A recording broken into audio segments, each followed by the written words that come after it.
이번 시간에는 그 테마 7번입니다. 포상금 제도, 그 제도를 보도록 하겠습니다. 이 포상금 제도는 맨날 나온다 이건 아닌데 중요 테마 중에 하나는 맞습니다. 포상금이 이제 중개사 법령이 하나가 있고 이 2편에 또 하나가 있고 그렇죠. 두 개의 차이점 같은 거 위주로 잘 정리하시면 되겠습니다. 여기서 이제 비교하는 게 필요하다 뭐 이런 얘기 하잖아요. 일단 포상금 지급 대상자, 지급 사유자 이런 거, 그 다음에 절차에 대한 것들을 좀 위주로 정리해 주시면 되겠다. 일단 신고 포상금은 어떤 사람한테 이제 주느냐, 밑에 나와 있는 것처럼 요 위반자를 일러 바치면 포상금 주겠다. 그래서 여기 좀 네 가지가 뭐냐면 부동산 거래 신고무 위반자예요. 부동산 거래 신고무 위반자. 실거래가를 거짓으로 신고한 자 이렇게 돼 있잖아요. 14억에 거래해놓고 실거래가 신고할 때는 낮춰서 12억에 신고했다 이런 것들 얘기하는 거예요. 뭐 신고 의무자든 아니든 상관없습니다. 거짓 신고했다 누가 됐든 간에 이때가 이제 이런 사람은 취득가액의 5% 이하의 과태료 이렇게 되는데 이런 사람을 일러 바치면 포상금을 준다. 이 부가 과태료의 20%를 떼준다 이렇게 돼요. 되게 많이 주죠. 그 다음에 이제 니은하고 디귿번은 두 개가 불구하고라는 단어가 나와요. 거래를 갖다 안 했는데도 불구하고 거래한 것처럼 거짓 신고한 거고, 밑에는 계약이 깨지지 않았는데도 불구하고 깨진 듯이 신고하는 걸 얘기합니다. 해제 등이 되지 않았음에도 불구하고 거짓으로 해제 등 신고했다. 이렇게 두 가지. 그 다음에 임대차 계약의 보증금, 차임 등 계약 금액을 거짓으로 신고한 대상자. 주택임대 신고를 거짓으로 신고했을 때는 100만 원 이하의 과태료죠. 실무적으로는 이제 거짓 신고는 좀 엄하게 다스립니다. 과태료 100만 원 해서 깎아주면 50만 원 이렇게 되는 거니까. 이런 사람을 일러 바치면 포상금 걸려 있습니다. 그 다음에 이제 미음번은 토지거래 허가를 갖다가 안 받았다, 속여서 받았다 그런 거 있잖아요. 속여서 받은 거. 토지거래 허가를 안 받았다, 속여서 받았다 이렇게 되면 2년 이하의 징역이나 또는 땅값의 30% 이하의 벌금이거든요. 이런 사람을 일러 바쳐도 포상금 요건 50 줍니다. 50만 원. 허가 받아 취득한 토지에 대해서 목적대로 이용하지 않고 쓰고 있다. 이렇게 되면 이것도 일러 바치면 포상 50 준다. 이거 두 개는 토지거래 허가 제도고 위에는 부동산 거래 신고 제도에서 나온 거지. 포상금을 주는데 여기 지금 보면 아까 포상금이 요 거짓 신고 한 거 있잖아요. 거짓 신고. 요것이 취득가액의 요 10% 이하의 과태료 이렇게 되어 있습니다. 10% 이하의 과태료. 요게 이제 취득가액의 100분의 10 이하에 상당하는 금액의 과태료 또는 3천만 원 이하의 과태료가 부과되는데, 아까 제가 5%라고 그랬네요. 10%의 과태료 또는 3천만 원의 과태료인데 이때는 요 부가 과태료의 20%를 나중에 포상금으로 줍니다. 부가 과태료의 20%를 띄워준다. 이렇게요. 아까 그 100만 원 이하의 과태료도 여기 들어간다고 봐야 됩니다. 그거 빠져 있는데. 그 다음에 이렇게 되려면 어떻게 되냐면 신고 고발 사건에 대해서 기소가 되거나 기소유예 결정이 났어야 된다. 최소한. 이런 것은 이제 어떤 거냐면 아까 형사처벌 받는 거 있었죠. 2년 이하의 징역이나 30% 이하의 벌금 요거 있죠. 요거. 그때는 요거. 공소제기나 기소유예가 돼야 되고. 그 다음에 디귿번은 요거 목적대로 이용하지 않고 있는 거 있었죠. 요때는 포상금 받기 위해서는 여기 이행명령이 있을 때 포상금을 준다 이거지. 포상금을 지급해야 되겠다 그랬는데. 자, 그런 게 있고. 그 다음에 이제 포상금 안 주는 경우가 있습니다. 안 주는 경우, 안 준다기보다는 지급하지 않을 수 있는 경우가 있다는 거죠. 여기 보면. 안 준다는 게 아니고 지급하지 않을 수도 있다. 안 줄 수도 있다. 공무원이 신고 고발했을 때.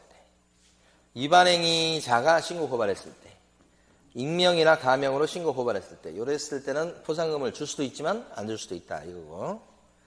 포상금은 여기 있는 것처럼 제일 위에 것은 건당 20%의 포상금을 준다. 그 부가과태료가 요거 두 가지가 있죠. 그게 20%에 해당하는 금액을 포상금으로 주는데 1,000만 원은 못 넘는다는 것까지 알아두셔야 됩니다. 이거는.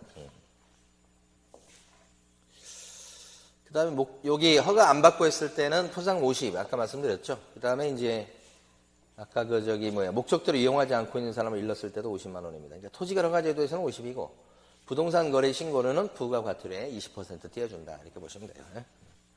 그때 포상금 달라고 신청서를 내면 2달 안에 주게 되어 있습니다. 1개월이 아니고 중요한 특징이죠. 자, 그 다음에 이제 과태료 면제 이렇게 되어 있는데 이건 뭐냐면 자수하고 그러면 과태료를 면제시키는 경우가 있어요. 그래서 이런 위반 행위를 딱 저질렀는데 아까 보니까 우리 일러 바치는 사유잖아요. 근데 자진 신고했다는 얘기는 뭐냐면 자수했다는 거예요. 자기가 이렇게 잘못했다고 이런 사람이 자수하게 되면 과태료를 갖다가 감경해 줄 수 있는 경우가 있다. 예? 이런 그런 얘기입니다. 예? 뭐 협조하고 뭐 그런 거 있고 막 그래요. 시험에 나온 적은 없고. 뒤에 면제 사유와 동일한데 요건 차이가 뭐냐? 조사가 시작된 뒤에 만약에 자수하잖아요. 그러면 50% 감경. 시작되기 전에 만약에 자수하면 면제고. 아시겠죠? 자, 근데 요건 알아두셔야 돼요. 이렇게 자진 신고했을 때는 과태료를 갖다가 면제시켜주거나 깎아주는데 그렇지 않는 경우가 있습니다. 감경 면제 안 되는 사유. 근데 그런 것 중에는 어떤 게 있냐면 여기 있는 것처럼 신고관청에 통보했을 때, 그러니까 국세청에서 위반 사실을 적발해가지고 신고관청에다가 알려주는 경우, 이랬을 때는 이제 자수해도 늦었어요. 안 됩니다. 그 다음에 1년 내에, 과거 1년입니다. 자진 신고해서 3번 이상 과태료 감경 또는 면제를 받은 경우. 그러니까 자수하게 되면 감경 면제를 해주긴 하는데 그게 늘상 상습적으로 그러면 안 되죠. 그런 것들이 이제 그렇다 이 말이고. 좀 별로네요. 이런 건 안 나오겠습니다. 그 다음에 이거 넘어가 되겠고. 자, 여기 국토교통부 장관은 부동산 정보체계 구축 운영 업무를 한국부동산원에 위탁한다 이렇게 되어 있죠.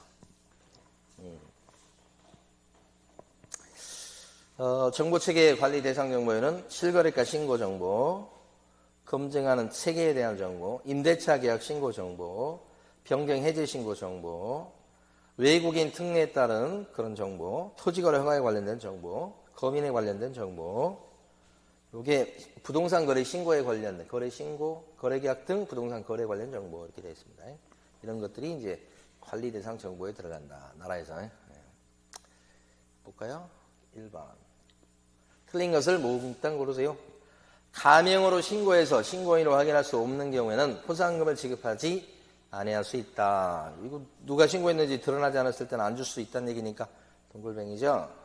자, 니은번 신고관청에 포상금 지급 신청서가 접수된 날부터 여기는 2편은 2개월 내에 포상금 준다고 돼 있죠. 1개월이 아니고 1개월 내에 주는 건 1편 중개사법령이고.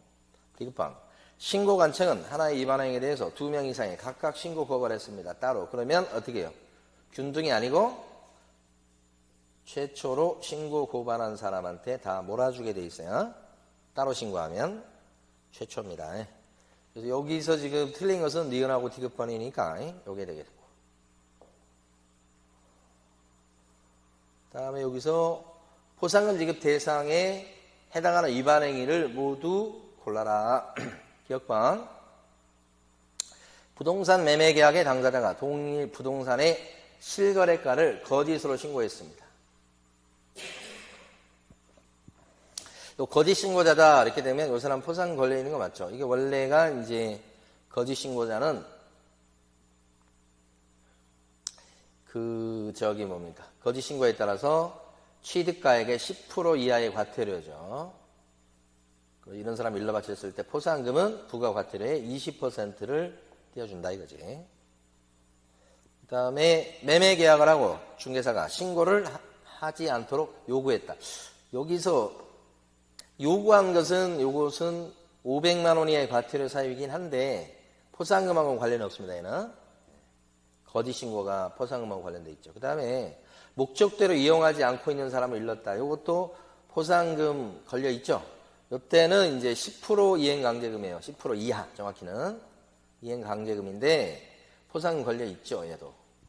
그러니까 요 두 개요. 자, 리을번은 실거래가를 거짓으로 신고하도록 조장했다, 요구했다, 조장했다, 방조했다 이런 거 신고를 늦게 했다 이런 것들은 포상금하고 관련이 없습니다. 거짓 신고만 포상금하고 관련돼 있다는 거지.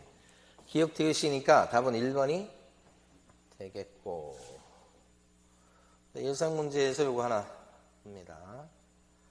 감면 대상에 해당하는 위반 행위를 모두 고르시오. 거짓 신고하도록 행위를 조장했다. 감면 대상입니까? 그 다음에 외국인 등이 부동산을 취득하는 계약을 체결하고 신고를 하지 않거나 거짓 신고했다. 외국인, 그죠? 외국인과 관련해서는 여기 300만 원 이하의 과태료, 그 다음에 100만 원 이하의 과태료인데, 그죠? 계약을 원인으로 했을 때는 이렇게 되고, 계약의 원인은 이렇게 되는데, 자진 신고하면 강경 면제가 있지요. 요거. 거래 신고를 하지 아니하게 하거나 거짓으로 신고하도록 요구했다. 이것은, 과태료 감면 대상에 들어가느냐. 거짓 신고하도록 요구했다. 응? 이것도 감면 신고 대상에 들어가느냐. 이건 되는 거고. 이것은 감면 대상에 주택임대차 계약 신고를 거짓으로 했다. 이렇게. 이건 안 들어가는 것 같은데 다시 부동산 거래 계약에 대해서 거짓으로 신고한 행위를 조장한 사람. 이런 사람이 혹시 자수하면 감면 대상에 해당이 되느냐. 그렇죠. 거짓으로 신고한 행위를 조장했다. 감면 대상에 해당이 되죠. 감면 대상에 해당되지 않는 것, 감면 대상에 해당되지 않는 것은 불구하고 거짓 신고하고 자료 제출 안 한 경우는 감면 대상이 아니에요. 두 가지. 불구하고 거짓 신고했다. 날조해서. 그 다음에 자료 제출을 요구받고서 안 했다. 요것은 자수하면은 깎아줍니다. 니엄도 그렇고. 디귿번은 요구했다. 이것도 자수하면 깎아주겠어요. 근데 이제, 리얼번 보면, 임대차 계약 신고를 거짓으로 했다. 이건 100만 원 이하의 과태료인데, 이때도 자수하면 깎아준다. 이것도 감경 면제가 이렇게 다 되는데, 안 되는 건 요거예요, 요거. 감면 대상이 안 되는 것은, 불구하고 거짓 신고하고, 밑에 있는 것처럼 자료 제출을 안 한 거. 이 두 가지는 감면 대상에 해당되지 않는다. 이거지. 그래서 여기서는 다 감면 대상이 되겠습니다. 자진 신고하면 말이에요. 답은 5번이 되겠고. 오케이. 자, 이번 시간 여기까지 하겠습니다. 네, 수고 많으셨습니다.